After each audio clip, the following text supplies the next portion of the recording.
karena menginginkan sesuatu yang lebih besar, bukan karena rasa kasih sayang. Hatimu masih terpenjara oleh keserakahan, kata si pengembara.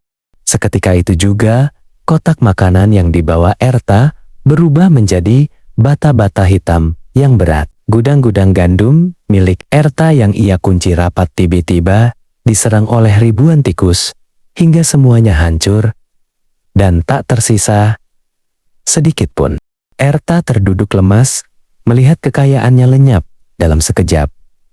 Ia kini tidak punya apa-apa lagi. Rumah megahnya terbakar karena sambaran petir misterius di siang bolong, meninggalkannya hanya dengan pakaian yang melekat di badan. Dalam keadaan putus asa, Erta berjalan tanpa arah. Ia merasa malu dan takut, karena selama ini ia selalu sombong kepada warga desa. Ia yakin penduduk desa akan menertawakannya dan mengusirnya karena ia pernah begitu jahat.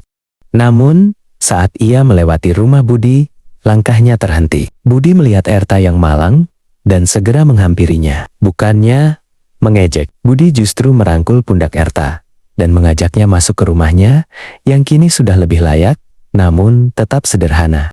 Makanlah, Erta. Kita semua bersaudara. Apa yang terjadi padamu adalah pelajaran, tapi bukan berarti hidupmu berakhir, kata Budi sambil menyodorkan sepiring nasi dan sayuran segar hasil kebunnya yang ajaib.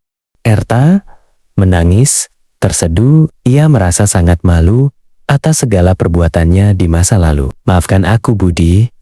Aku baru sadar bahwa harta yang paling berharga bukanlah emas atau perak, melainkan hati yang tulus dan hubungan baik dengan sesama, ucapnya lirih.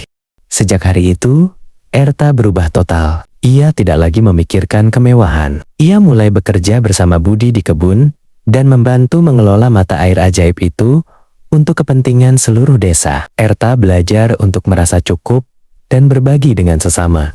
Desa itu pun menjadi desa yang paling makmur dan damai. Tidak ada lagi jurang pemisah antara si kaya dan si miskin, karena setiap orang saling membantu dan peduli satu sama lain. Keajaiban air di rumah Budi terus mengalir selama mereka tetap rendah hati.